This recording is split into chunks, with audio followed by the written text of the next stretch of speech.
Hello and welcome to Pods Like Us.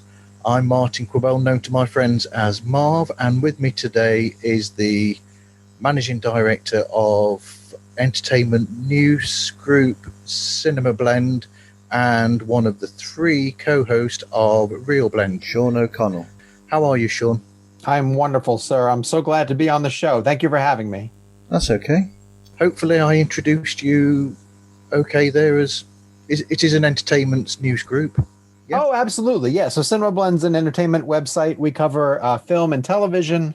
We've been doing a lot of stuff with regards to streaming lately because everybody's sort of heading in that direction as movies are sort of struggling to get through. We do some pop culture, but heavy on film and television. Okay. How did you get introduced in podcasting in the first place? Well, that's just the natural evolution of where this whole industry is going. When you are a film critic or an entertainment journalist, you have to find different outlets that will allow you to keep doing your reporting. And the industry has shifted from print to print and television to the web. And the web was, starving for content creators, mostly writing in terms of people transitioning to blogs and moving on up. And nowadays, the way that everything has sped up, you're seeing everybody shift to YouTube as technology allows them to do it. You're seeing people being able to launch really professional sounding podcasts. And I've always been comfortable broadcasting. I have a bit of a background in broadcasting. It's a little something that I studied. Okay. So I don't mind getting on and talking at length about these subjects. And so I find myself doing it on YouTube, and we started the Reelblend podcast as a result of that. But the Reelblend podcast was the third or fourth show that we tried to get off the ground at Cinemablend that all had different sort of specific niches. And it's hard. It's really hard to get a show up and running, to find chemistry amongst the hosts, to find a subject that people really want to tune into on a weekly basis. So it's a lot of trial and error before we figured out a show that works. Yes, and you, Jake, and Kevin all seem to have a really good rapport between each other. Yeah, and that's something that we realized before we even started this. I mean, the three of us have been friends for many, many years, having done the press junket circuit and worked together for our individual outlets. But they're just two of the guys who I would always gravitate toward when we were in big social settings, and they were the ones who I enjoyed having conversations with. And a lot of it is because we agree on a ton of things, but a lot of it's because we disagree on some really specific stuff, which has led to some of the most entertaining conversations, over drinks or over dinner or something, that when I was given the opportunity by Cinemablend to try to launch a show, the only people who I thought to do it with was those two, because I just knew the three of us together would have a really good time. So it's a natural extension of how you all talked about films to each other already. Oh, absolutely. And I honestly wanted the show to be some of the best radio programs that I've listened to over the years were people who made it seem like they were having a conversation whether the microphones were there or not. It just so happened that every once in a while the microphones turned on and you got to be part of the conversation. And Kevin's dad gave us one of the greatest compliments during a live event we were able to do in Washington, D.C. for our 100th episode. We did a thing where people were able to get up from the audience and ask us questions. And Kevin's dad got up, not to ask a question, but to make a comment. And he told everybody in the audience, he said, what you guys don't understand is that this show is going on all the time. He goes, I'm lucky I get to be a part of it, because we'll be at Kevin's house and the three of them will just be sitting around the kitchen table shooting the breeze about movies and bringing up scenes and talking about things that work and don't work. And the conversation is kind of endless. It's just that once, for an hour or two, once a week, we do it in a show format and try to make it sound professional. But we would all be doing this anyway, which is what's so entertaining to us about it. Well, I think everybody does that. I mean, I know that when I've been to see films with friends, that we all do that. We go and watch a film, and if it's made an impact on you, you can't stop talking about it until, well, it just keeps going and going, that talk does. I miss that aspect of the theater going bit more than ever right now. And especially for us it used to be at festivals, because we would get to see stuff earlier than most, and that's where you're getting to see some of the most provocative, conversation generating films, and you're seeing it with all your colleagues who are covering for different outlets, who this is all they do. So you're in an audience packed with people who only talk about movies, and it's their full-time job to talk about movies. So some of the conversations we would have on the sidewalk outside of theaters at places like Toronto or New York or Telluride or Savannah, some of these just amazing film festivals, those are the greatest things, and I truly miss that interaction right now as we're all trying to figure our way through this pandemic. But the way that you talk about films in the show, it's not, and this isn't to be a slight to anybody else, but it's not in a very, say, film critic style.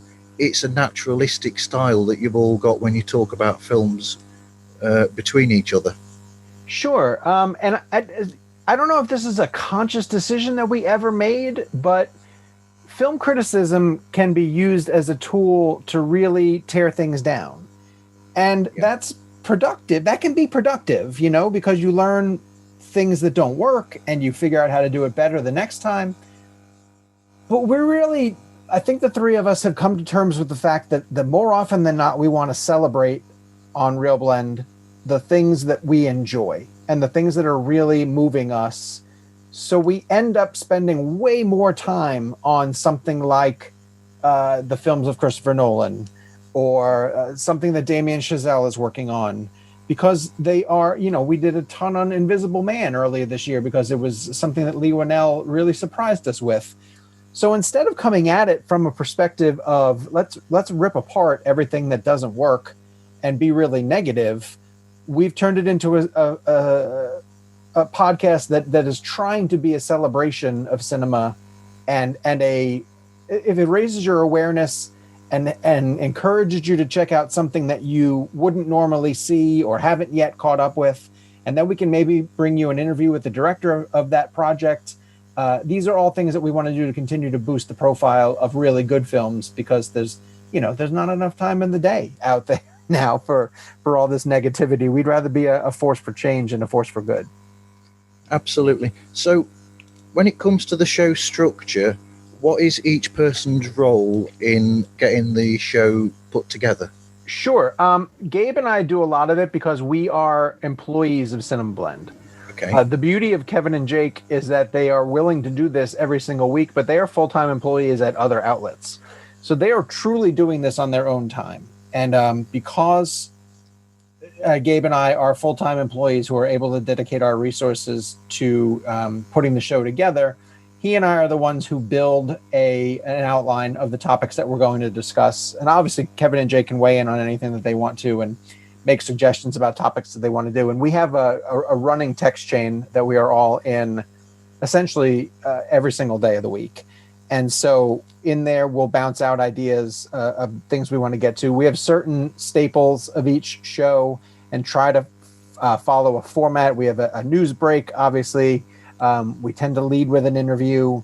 We do a blend game at the end of the thing. The blend game is really picked by Gabe each week, so he kind of surprises us with what the topic's going to be. Yeah. We do a This Week in Movies section, so we do reviews.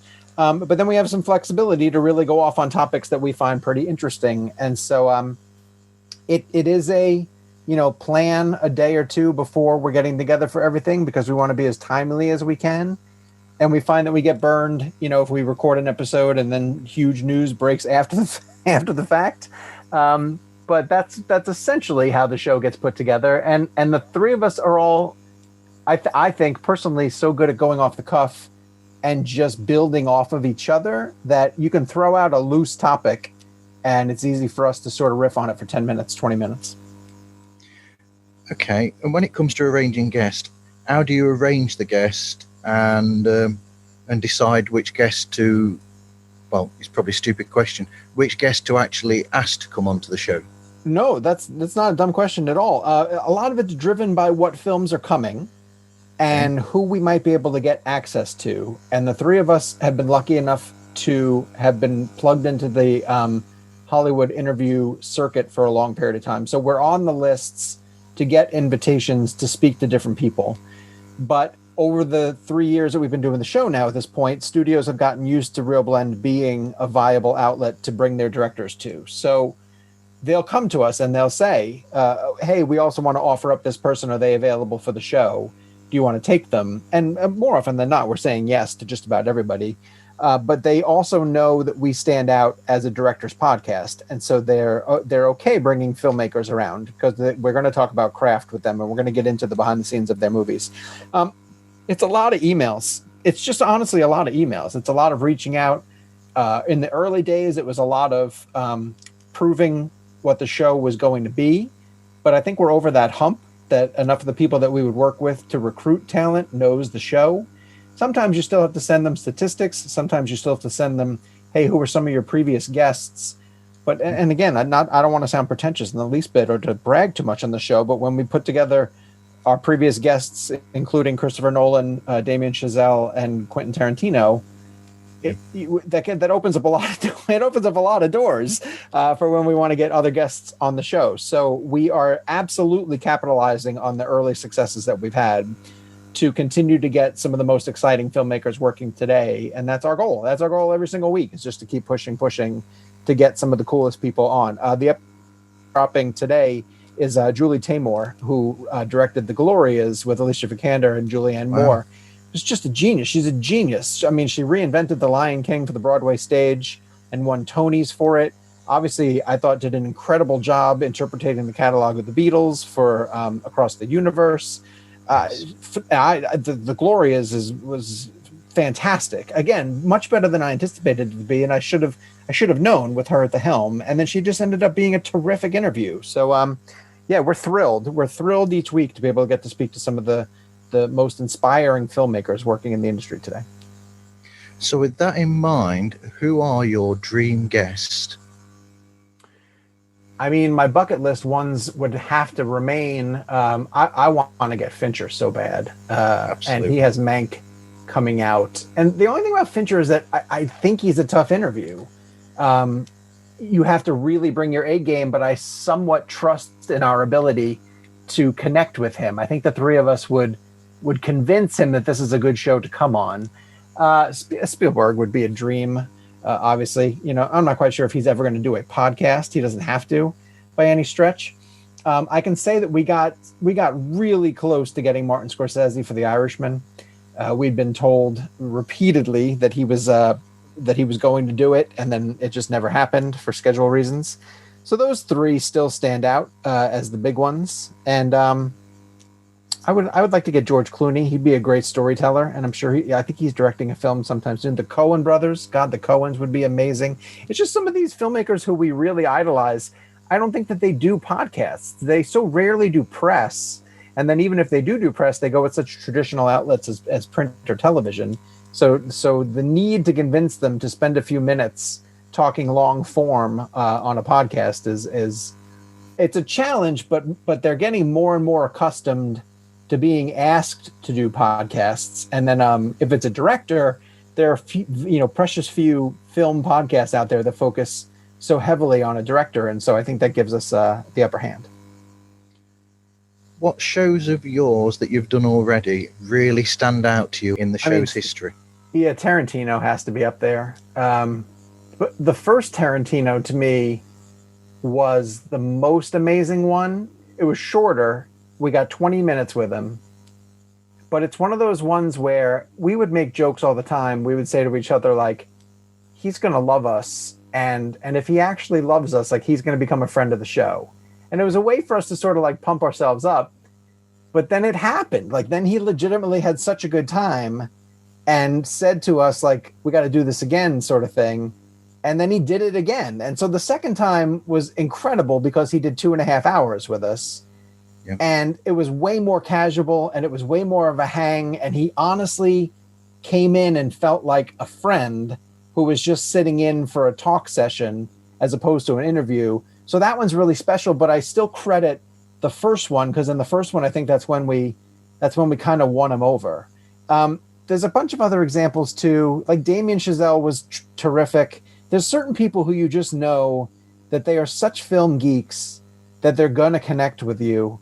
and they're going to have a good time on the show. We have one in the can that we haven't yet been able to play, and it's John Krasinski talking about A Quiet Place Part 2.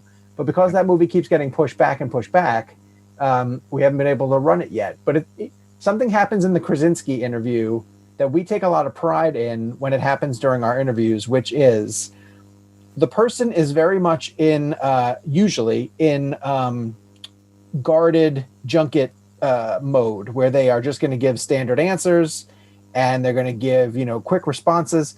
But then there's a moment where you break through that, and then they start having a legitimate conversation with you because they get swept up by something you asked them, or there's a story that they start to tell that they hadn't yet told from the production. That happened with John Krasinski, and by the end of it, he was extremely relaxed and dialed in and having a really good time. Same thing happened with Joaquin Phoenix. The Joaquin Phoenix interview for Joker was unbelievable because if you go back and listen to that interview, and I forget what number it is, he's so upfront with us at the beginning about saying, like, hey, man, this is going to be terrible because it's the end of the day. I'm wiped out. I just had lunch. So good luck. I'm sorry. This is going to be really bad. And we made sure that it wasn't. We hit him with great questions and we kept him on his toes and we really engaged him with stuff. And by the end of it, he told us what a great time he had. And he went out into the hallway and told Todd Phillips that he should talk to us. And Todd Phillips was not supposed to be on our schedule. And then he agreed to jump on for that day. And so that ended up being a really, really great experience. What's your first experience of going to watch a film at the cinema? Oh my gosh. I think my earliest memory is a Saturday afternoon that I did a double feature of the 1983 movie Clash of the Titans with Harry Hamlin. And then I'm fairly certain we came out of Clash of the Titans and my father saw that Superman 2 was playing next door in the next theater and said, do you want to go see that one too? And I couldn't believe that, first off, my father was not a moviegoer. So the idea that he wanted to see one movie was thrilling enough to me. But then the concept of seeing two blew my mind. And so that's my earliest memory of being in a theater and getting to do that double feature. That's a lot cooler than my first experience. What's yours? Pete's Dragon with my father. See, but still, it's a nice memory with your dad. I like it. It is. It's always nice to get to have those memories. What's your favourite film then? Well, currently it's Avengers Endgame. And Avengers Endgame surpassed Die Hard, which was the original Die Hard, which was my answer for most of my adult life. But Avengers Endgame is such an accomplishment and such an impossible film that I had to let it finally bump the first Die Hard out of my list as the name of my favorite film. And it's really just, now I even kind of acknowledge that Infinity War is a better film. And I don't think that they can operate without each other. So I'm going to cheat and say that the two of them together are kind of the same story-going experience.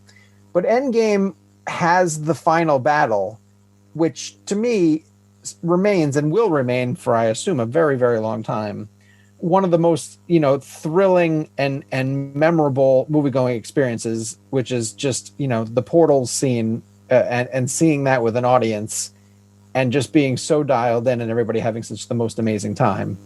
And I'm not quite sure we're ever going to see anything like that again on that scale. So currently my answer is Avengers Endgame, but John McTiernan's first Die Hard is like right below it. They're 1A and 1B.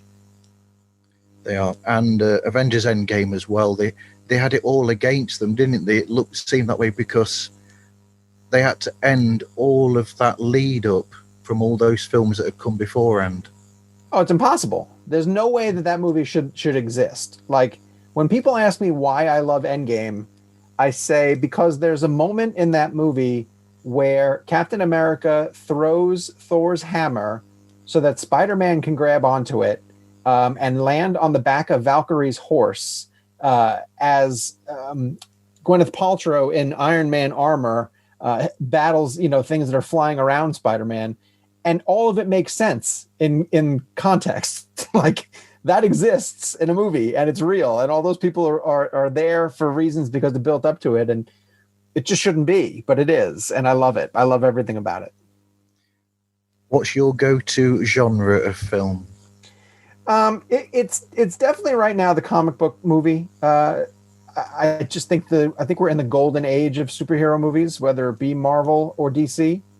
I'll pop in a Marvel film or a DC film on one of the streaming services, Disney Plus or HBO Max. I'm on those streaming services specifically for that content. I think it's exciting to see other filmmakers, really talented filmmakers, take on the genre, and that it lost the stigma of just being mindless blockbuster entertainment. So when you see the Russos take on a Captain America Civil War or Winter Soldier, when you see James Mangold, turn Logan into a Western, essentially, when you see Black Panther done by Ryan Coogler, like, the genre has elevated itself, and I think is only going to continue to grow in so many different exciting ways.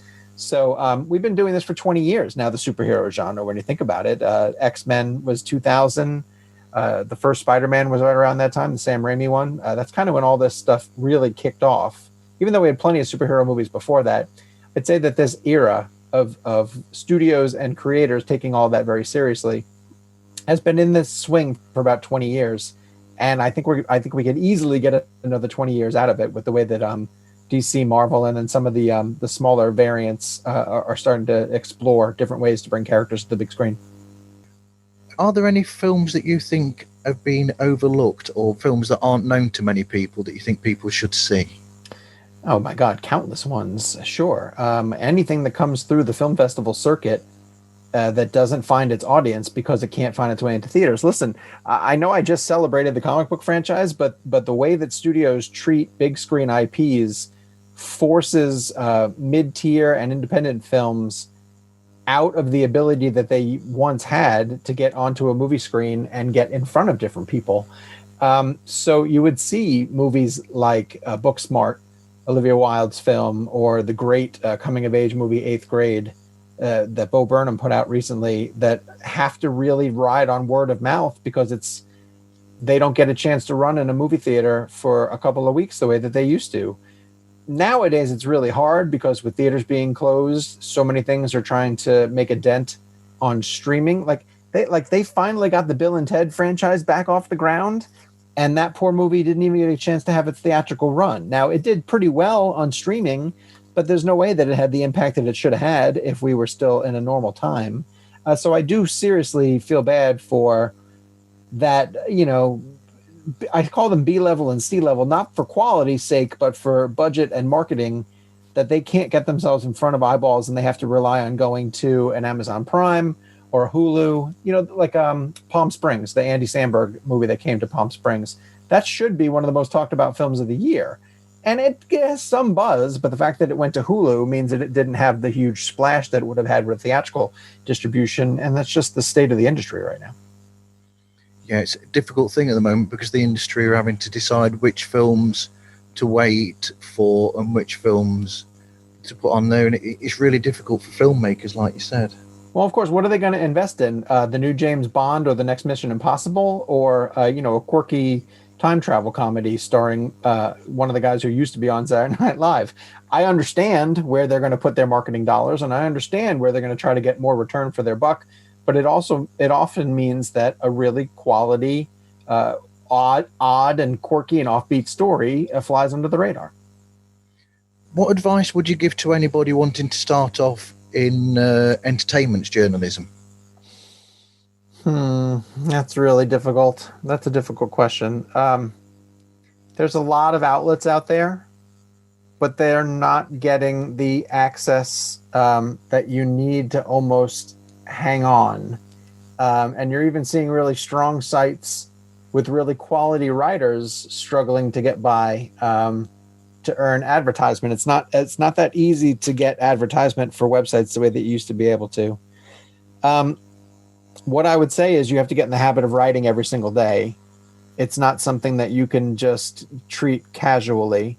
The only way to get better as a writer is to write every single day, is to consume the media that you want to consume, television shows, movies, books, music, podcasts, whatever you want to consume, but then get in the habit of turning around and writing something about it or doing a YouTube blog about it, and get in the habit of forming your opinion and reporting on the things that are going on in the industry. So that way, when you do get an opportunity to hit the ground running and report on something for someone who you would like to work for, you're in the habit, you're in the rhythm. It's not something new to you. You just keep doing it. You have to just keep doing it to build up to sharpen your skills, to build your portfolio, and try to get a foot in the door at some place that will allow you to write on a daily basis. Because again, that's the only way you're going to get better at it. Definitely. What other podcasts do you listen to, if you get the chance to listen to any? If I'm listening to any other podcast, they're sports related. Okay. I'll listen to NBA basketball breakdown podcasts from ESPN or CBS Sports. I listen to Around the NFL because I love the four hosts. I think they're really funny. I do so much entertainment reporting and coverage during the day that the last thing I want to do is listen to more entertainment coverage.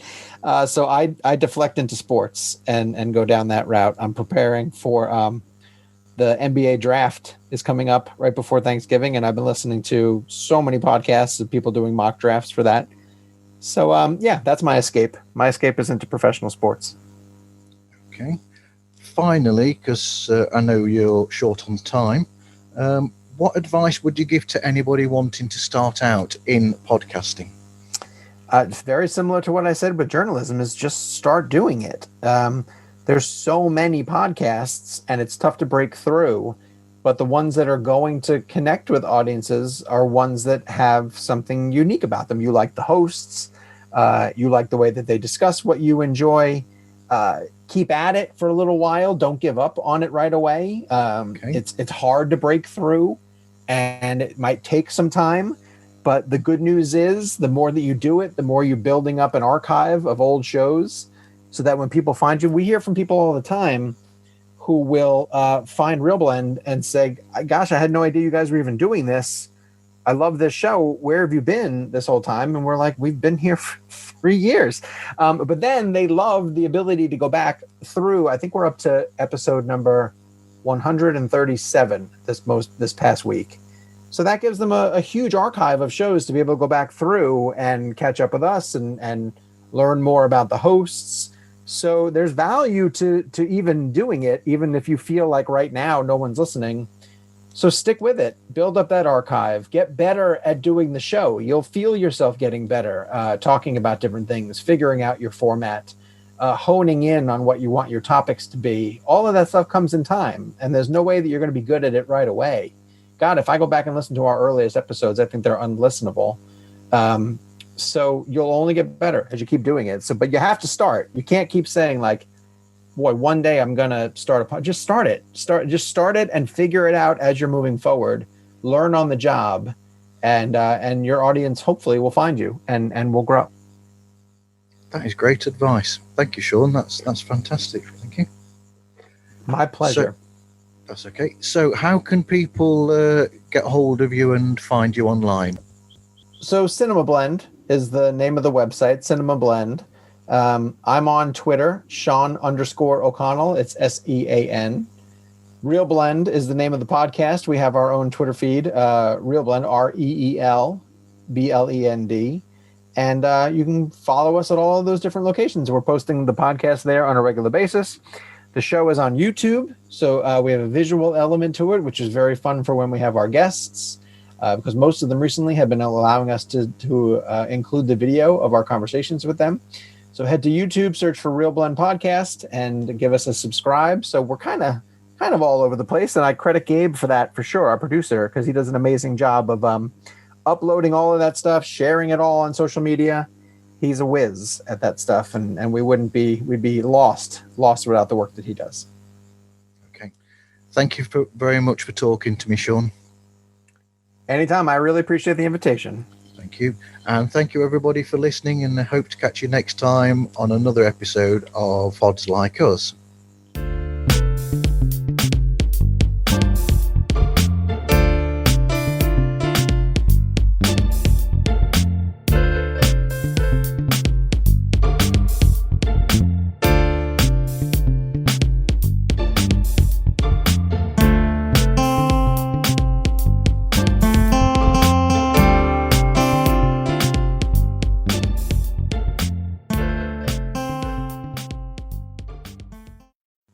Okay, Sean, is there anything that you think that we might have missed that people need to know? No, I think you hit all the bases. I thought that was really good. Okay, thank you very Did it much. work for you? Yeah, I think that's Terrific. fine. In editing, I can fix my bits here and there. Martin, thank you so much for all your support, man. You've been there from day one. I love getting your notifications on Instagram that you're listening to us. It always makes me feel good. Something I look forward to. Well, yeah, I mean, what I'm trying to do with this is to introduce people to a podcast that they can get something from. So, like your show, it's there, it's fun, it gives you the information that you need, but it does it in a way that's not well, it's fun and it's interesting, and I love the show. I can't stop listening to it. Well, I really, really appreciate it, man. And I appreciate your time. Thanks for having me on. Thank you, Sean. I'll let you go on now. Thank you. All right, brother. Talk soon. Take care. Bye. Bye now.